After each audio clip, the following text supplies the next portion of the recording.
Guys, it's Eclectically me. I don't know why I'm always orange on camera, but I think it's just this camera.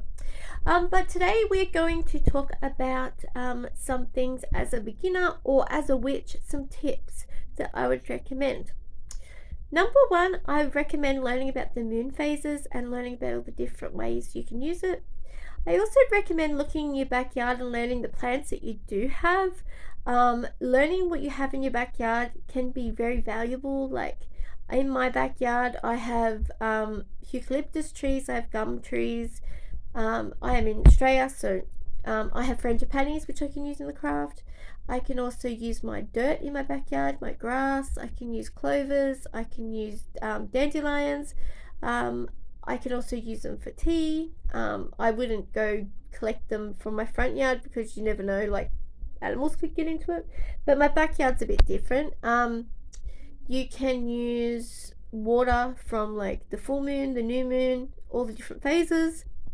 Another thing I'd recommend, investing in a agriculture book of your area. Like I said, learning the plants you do have and the things that grow native to your country and the different types. You can do some research and find out. There is a lot of witches now coming out that are Aussie, and they're teaching like their herbalist ways, but teaching you with Australian native plants. Another thing I'd recommend is looking in the tea section for your herbs. If you are looking for certain herbs and cannot find them in your area, or you're someone who is more of a budget witch or a simple witch, I'd recommend looking in the tea section. You'll find a lot of the rarer herbs like lavender, rose, hibiscus, like when you're in a pinch, chamomile, ginger root, licorice root, like a lot of them things. Another thing is using tea blends in your witchcraft. A lot of times, if you look at the ingredients in teas, you will see that they'll have a lot of ingredients that you can use in your witchcraft. Like the other day, I was looking at a Tetley rose lemonade mix, and it was like a cold infusion mix. And if you look at the ingredients, it was like hibiscus, it was roses, it was rose hips, it was lemons, it was trying to think off the top of my head, it was a lot of things, and it was like love instantly come to mind. And you can incorporate these in your bath, and that's your your ritual bath mix made, and you can put it in the bath for less mess in the tea bag. Other ways you could put it on your candles, you could put it in spell jars, and your mix is already pre-done. Another thing is op shops. Op shops are your best friend. Raiding op shops every so often, looking in the candle section, looking for candle holders, looking for plates that you can use, trays, any little neat things. Even like if you want to do tea magic, looking for teapots. You can even sometimes find like the teapot, cup, and saucer all in one, that sit all together. Other things that you can do, $2 store. Your $2 store is your friend. Looking in there, you don't have to buy everything. Would I recommend buying like essential oils in a $2 store? No. If you're gonna buy essential oils, I'd recommend looking for dearer essential oils. At least they're pure. They're 100% clean. A brand I like is Oil Garden, and I will usually, actually that'll be my next tip. Okay, so don't buy the ones in $2 stores, because usually they're infused with like a carrier oil, and they're already watered down, so they've got like about this much of the oil in it and like this much, which if you're putting in your diffusers, it will kill your diffuser. Other things that you can do is use your candle wax, your wax melts, add some herbs into it, and make it some kind of spell. You can also stir in intention. Again, stirring clockwise 3 times is bringing in, attracting.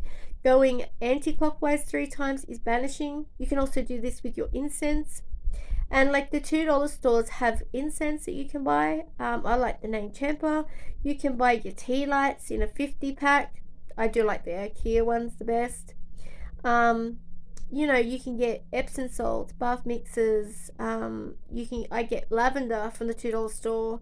I get candle holders from statues, fairy lights, fake flowers, You can get seeds. You can get so much. The only other you can even get sprays that are like smelling sprays.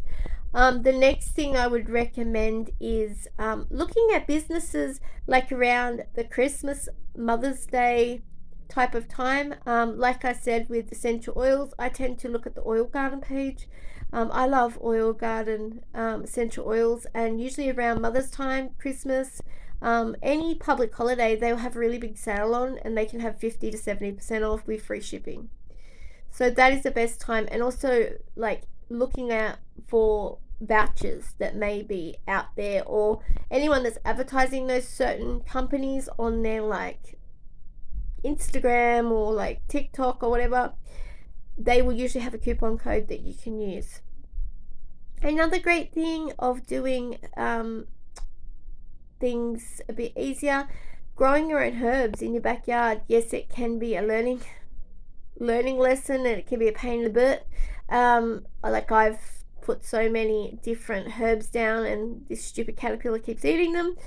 But it's the name of the game. I do have lemon balm, and I've cut it back 3 times now, basically to nothing, and it keeps growing back. Putting in herbs that you use regularly, like sage, rosemary, if that's a common thing. It's just about living within your means, and doing living within your means, and using what you have at your within your reach. It's not always about having the nicest, dearest, piece of witchcraft. You don't have to have a witchcraft room just like the people on TikTok. It's about picking up the things you're going to use. Like, I would say 100% nearly of the stuff that I bought when I was first starting out are still brand new, because I never used them. Stick to, like, even when you're going to buy things, you don't have to buy a cauldron. When I first started out, I bought an oven-proof dish, which I used up until probably a year ago. And I got myself a purple cauldron. But before that, yes, a little oven-proof dish. And I used to use that to burn things in. I used to use it if I was doing something hot, if I was doing incense, or collecting things, or anything like that. If I was making liquid sprays or liquid mixtures or any body products, I would use this bowl. And I've still got it and still use it. Other things I'd recommend, looking into fire safety. Another thing that you can have, especially if you're using oils and herbs, do not throw water on top of these candles when the flames get high. You need to suffocate that flame. So I'd recommend a fire extinguisher, sand, dirt, or a fire extinguisher is like really good, or even a fire snuffer, the candle snuffers, if you can use that. But sometimes the candles are so big, overpowering. Sand is good, dirt is good, baking soda is good. So these are just some quick tips to incorporate things and to live within your means, basically, in witchcraft, and know that you don't have to have the best and the most beautifulest and everything. It's I would rather have something cheaper that I know I'm going to use than buy something really expensive just for it to sit there and never be used.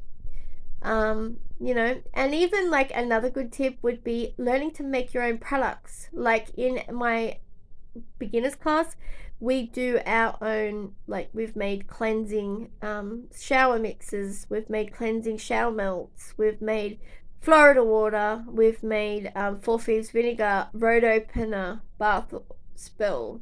We made a road opener oil, a protection oil. There's so many different types of things you can make. We made intention body scrubs that you can put whatever intention into these body scrubs and scrub your body. Other things, make your own sprays, make your own toners, make your own body products. There's just so much. Even in looking into AliExpress sells sheets of, what's it called, beeswax, and then you actually roll the herbs inside the beeswax, and then you don't have to have something to stick on the outside, and it's not pain in the butt falling off and having to roll it in it and then melt wax on top. It's all inside the candle, so as it melts really nicely. So these are just some tips. Hopefully they help you. If there's anything you want to see on this channel or you want me to explain a bit better, please ask, and I will see you all later. Thank you. Stay blessed, stay magical.